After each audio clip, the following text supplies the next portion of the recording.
Hi எல்லாருக்கும் வணக்கம். இப்போ ஒரு ஸ்லீவை எப்படி கட் பண்ணணும், கட் பண்ணதுக்கப்புறமா அதில் எவ்வளோ அழகாக ஒரு பேட்ச் ஒர்க் பண்ணலாம் அப்படிங்கிறத நான் இதில் காமிச்சிருக்கேன். இந்த ஸ்லீவோட length, arm round, arm hole round, பை ஆர்ம் எல்லாத்தையுமே கம்ப்ளீட்டாக மெஷர் பண்ணி உங்களுக்கு இதில் நான் ரைட்டிங்லேயும் கொடுத்துருக்கேன். ஆர்ம் ஹோலை எப்படி மெஷர் பண்ணணும் அப்படிங்கிறதையும் நான் காமிச்சிருக்கேன். இந்த மாதிரி நீங்கள் ஆர்ம் ஹோலை கரெக்டாக மெஷர் பண்ணிங்கன்னா தான் ஆர்ம் ஹோல் ரவுண்டு கரெக்டாக இருக்கும்.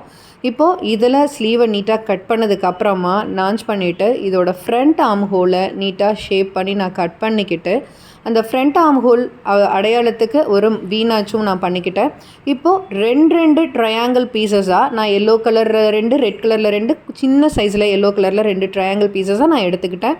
இப்போ அதில் டபுள் சைடை மட்டும் நான் ஸ்டிச் பண்ணிவிட்டு ஒன் சைடு ஸ்டிச் போடாமல் எம்டியாக விட்டுக்கிட்டேன். பிகாஸ் அது அந்த சைடில் தான் நான் நீட்டாக இதோட எட்ஜஸ் எல்லாத்தையும் ட்ரிம் பண்ணிவிட்டு நான் தச்சு திருப்பிக்க போகிறேன். திருப்பினதுக்கப்புறம் நீட்டாக 3 பீஸையும் நான் அயன் பண்ணி ரெடி பண்ணி வச்சுக்கிட்டேன். இப்போது இதை பண்ணதுக்கப்புறம் ஒன்றுக்கு மேலே ஒன்று இதை வச்சுட்டு அந்த சின்ன சைஸ் எல்லோ கலர் பீஸ் இருக்கு இல்லைங்களா, அதில் மட்டும் நான் நீட்டாக ஸ்டிச் போட்டுக்கிட்டேன். ஃபஸ்ட்டு ஸ்டிச் போனதுக்கப்புறம் இப்போ 3 லேயரும் நம்மளுக்கு ஒரு லேயராக ஆகிடுச்சு. இப்போ இந்த 3 லேயரையும் கொண்டு போய் என்னோடய ஸ்லீவில் நான் சென்டராக கரெக்டாக ஹெம்லைனில் வச்சு ஸ்டிச் பண்ணுறேன். ஃபஸ்ட்டு இருக்கிற ட்ரையாங்கிள் பீஸில் மட்டும் எல்லோ கலர் த்ரெட் வச்சு நான் யூஸ் பண்ணி ஸ்டிச் பண்ணுறேன். நீட்டாக ஸ்டிச் பண்ணி முடித்ததுக்கப்புறமா கீழே ஹெம்லைனை ஸ்ட்ரைட்டன் பண்ணி கட் பண்ணிக்கிறேன். எகைன் ரெட் கலர் த்ரெட் போட்டு நெக்ஸ்ட்டு இருக்கிற லேயரை நான் ஸ்டிச் பண்ணிக்கிட்டேன். இதோட ஹெம்லைனை 2 இன்ச்சஸ் ஸ்ட்ரிப் வச்சு 1/2 இன்ச்சு சீம் அலவன்ஸில் ஸ்டிச் பண்ணிக்கிட்டேன். எகைன் அதில் டாப் ஸ்டிச் போட்டாச்சு. இப்போது இந்த டாப் ஸ்டிச் போட்டதுக்கப்புறம் 1 இன்ச் மட்டும் மடிச்சுட்டு ஒரு நார்மல் ஸ்டிச் ஸ்ட்ராங் ஸ்டிச்சாக நான் ஒரு ஸ்டிச்சஸை போட்டுட்டு திரும்பவும் அதை 1 இன்ச்சாக மடிச்சுட்டு அதில் ஒரு லூப் ஸ்டிச் போடுறேன். இப்போ ஹெம்லைன் ஃபினிஷ்டாக வந்துருச்சு.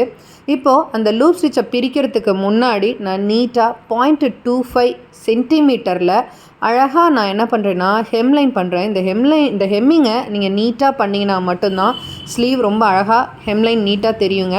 இப்போ இதை நீட்டாக முடித்ததுக்கு அப்புறமா நான் அதில் போட்டிருக்கிற அந்த லூப் ஸ்டிச்சை பிரித்து விடுறேன்.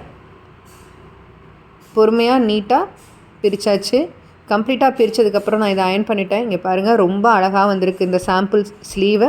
ஸோ இதே மாதிரி நாங்கள் ப்ளவுஸில் வித்து பைப்பிங்கோட பேக் பார்ட்டில் இது வந்து ஒரு princess cut blouse, back open blouse, அதில் நாங்கள் இதே பேட்ச் ஒர்க்கை பண்ணியிருக்கோம்.